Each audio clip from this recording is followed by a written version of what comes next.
Gentlemen, I have returned. And today, I want to talk about if becoming a demon prince is worth it. The answer is a resounding no. But let's talk about why. Because there are definitely benefits to becoming it, and setting aside the discomforting truth that part of me is naturally drawn towards literal damnation, I want to talk about it here. What is a demon prince? I'm glad you didn't ask. Demon princes are immortal champions of chaos raised up from among the mortals to become quasi-demigods in their own right, in service to their chaos master. What makes demonhood fascinating is that, on paper at least, it's an open door.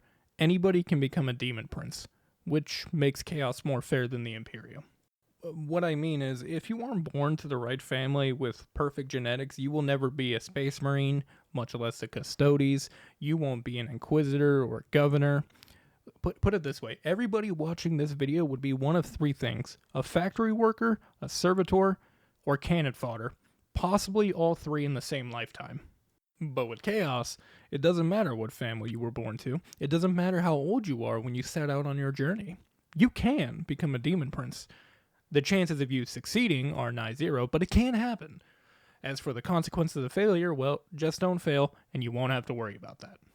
But to understand more about what being a demon prince entails, you have to understand more about what a demon even is. Now, demons of chaos aren't autonomous beings, at least not fully. Entities of the warp are an entirely different story, but back to chaos demons. The way the Neverborn are born is by the chaos god essentially fragmenting a tiny sliver of their own power, and this shard of power is formed into a demon. The bigger the shard, the greater the demon. Tiny shard, you get a nurgling. Massive shard, you get the great unclean one. While chaos gods are immensely powerful, they are not all powerful. There is a theoretical limit to how many demons they can create, and it becomes a balancing act for the chaos god, wanting to extend their reach by creating more demons, but not want to create so many that they weaken themselves to the point of being overthrown, or even having the potential of being overthrown.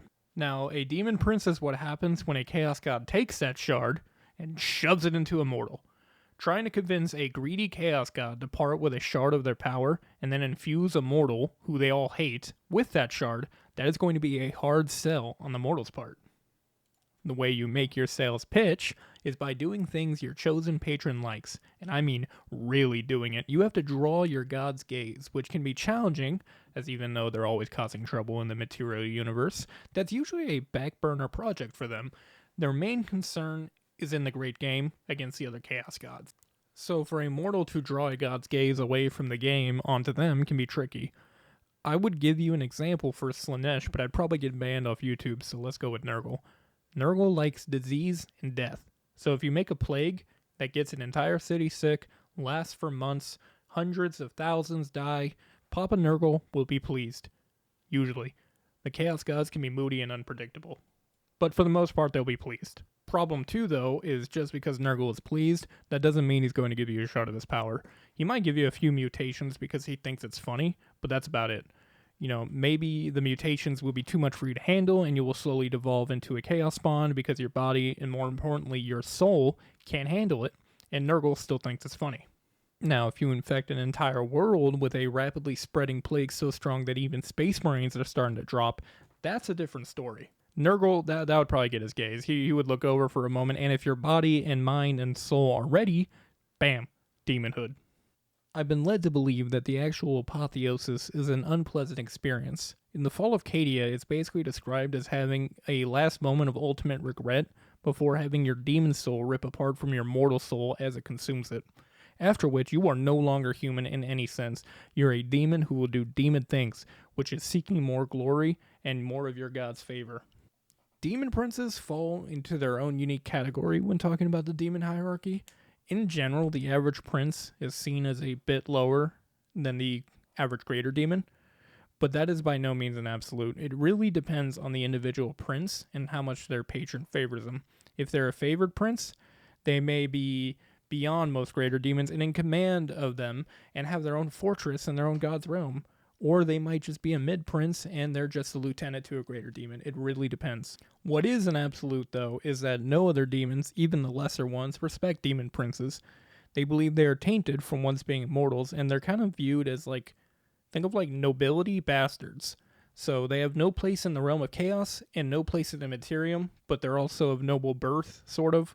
So you're kind of stuck with them. Another and arguably the biggest downside to becoming a demon prince is from that moment forward, you no longer have free will. Since a demon is formed from a shard of a chaos god, demons of chaos are essentially mini versions of their patron god. They're not carbon copies by any means, they all have their own personality and agenda. But for regular demons, that personality seems to be limited to the personality traits of their patron, which really makes sense if you think about it. I mean, if they're formed from a shard of a chaos god, obviously everything in that shard, in some way or another, originates from the chaos god. Demon princes, though, are a bit different, because at one point they had their own soul, their own personality and experiences, and free will. A demon prince's personality can be a bit of a wild card in comparison to their cousins. Let's just take Khorne, for example. Khorne is all about murder, blood, war, rage, martial prowess. His greater demons, the bloodthirsters, reflect this in some capacity. They're all different. Some might be more rageful than others, some might have better martial prowess, but they all take from that pool of personality traits of Khorne. On the flip side of this, Khorne isn't known for his patience, and as a result, neither are any of his bloodthirsters. A demon prince of Khorne will also be all about murder, blood, etc., but they also might be a bit more patient and open-minded to an extent. That's not to say they're like a nice demon or anything. I'm just saying it's a spectrum. They're a little bit more to the open-minded side, possibly. It depends on the personality. Either way, though, they do have a better fundamental understanding of the materium and the minds and actions of mortals. This variety can be a great advantage to the Chaos God. It is also why demon princes seem to be more committed to their own agenda. But that agenda can't be at odds with the nature of their Chaos God. And if it is only because the Chaos God is allowing it for the moment. A Chaos God can rein in their demons whenever they want. While demon princes may seem to have more autonomy than other demons, it's merely an illusion. It's just their personality trait. An illusion that will only last for as long as they have their god's favor. The wild card among wild cards, though, so to speak, is the rarest type of demon prince that stands apart from all the others, and that is the demon princes of Chaos Undivided. So instead of serving one god, they serve all four gods, and Chaos itself, which actually seems to have an interesting effect on their personality. So the Chaos Gods are composed of different aspects and emotions. Khorne is murder and rage, Tzeentch is change and knowledge, Slaanesh is excess and pleasure, Nurgle is death and stagnation. All different. So when you shove all of these into a single vessel, they sort of seem to balance each other out. The Nurgle in you is cancelled out by the Tzeentch in you. The Slaanesh in you is counterweighted by the Khorne. So what is left as the main driving influence that will tilt the scales is the mortal personality the demon prince had. Which lends itself well to the fact that princes of Undivided enjoy much more autonomy than even other princes. The illusion is just much stronger, so to speak. The reason being that a demon prince of chaos, Undivided, can only truly be reined in if all four chaos gods agree at the same time, to the same extent, which needless to say almost never happens given the nature of the chaos gods.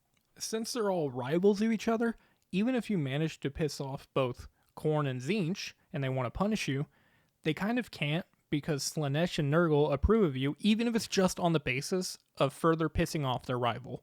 Now make no mistake, you can find yourself in hot water, and it is possible to anger all the gods at the same time. But my point is that you have to do something really dumb, and I mean monumentally stupid. Something that genuinely sets back or weakens chaos as a whole. But as long as you don't do anything like that, and you in general work to advance chaos in one form or another, you're free to go about it pretty much however you see fit. Though there is one aspect to consider, and that is that demon princes of Undivided are still obligated to all four chaos gods at the end of the day. And so they have to worry about this balancing act and sort of pseudo-demon politics that regular princes just don't have to worry about. If you're a prince of Khorne, you do Khorne things against Khorne rivals, and you win big. Which is where we finally get into the benefits, the most prominent and obvious of which is immortality. Barring true death or getting fully stripped of power by your patron, you will never die. Even if you're slain in the materium, you will eventually reform in the warp and can return. It might take a few centuries, but if you're immortal, it doesn't really matter how long it takes, does it? Even if you mess up, as long as it's not something, like I said, catastrophically dumb, that makes the Chaos God want to just get rid of you and be done with you forever, chances are you'll be able to come back later, try again, and try to regain favor later down the line. The next benefit is you also become eligible for a demon world, which you have to earn by either conquering it yourself or doing some other great deed for your patron. There seems to be a couple of ways to get this one. I mean, kind of makes sense. But when you do get your hands on it, though, this is the important part, you can shape and mold it however you wish because you are the dark god of that world. You can raise and lead hosts of demons, either lead attacks on the Imperium, Materium in general, or even other demon worlds, or you can just abandon it all and focus on the great game against other demons of the other gods in the warp. Combine all that with the fact that you get to choose how you look and you can get this badass aesthetic as well as the powers of a demigod, and that's the rub.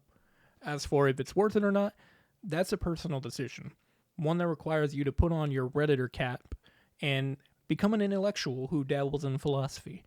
If you're a worker in a hive city 500 layers below the surface and you have never seen sunlight in your life, if you have to meet all your quotas or you get turned into a servitor, do you really have free will? Even if you keep your soul, you pray to Big E just to have him consume your soul when you die, which may or may not happen, I'm not sure. Is it even worth staying free? If you really love fighting in war, is an eternity of it in Khorne's realm really a bad thing? Probably, but it does become a more tempting offer, one that actually makes sense as to why some people would strive for it. Now, the vast majority of those people die and get consumed by the Chaos God or turned into Chaos Spawn, but as mentioned in the beginning, it is possible, and it is possible for anyone to achieve it. And if by some miracle you manage to wiggle your way into becoming a Prince of Chaos Undivided, you can unleash your inner teenage Joker and do whatever you want, as long as the galaxy burns. So while the gods don't give anything for free, and they always take more than they give, you have to remember that everything in 40k sucks. There is no good ending, which is why it's grimdark. So when you really think about it, being a demon prince, especially one for Chaos Undivided, that really isn't the worst fate. Now trying to achieve it will probably earn you the worst fate, so is it worth it? For me, no, because I'm xenophobic and I'm here to represent humanity till the end of time. But think about it for yourself and see if you are also concerned by how quickly you are willing to accept eternal damnation. Either way, fellas, that's going to be a wrap for me. I just wanted to get my 3 a.m. thoughts out, and I have done so. And so, as far as I'm concerned, this video has been another resounding success. Catch you gents on the flip side.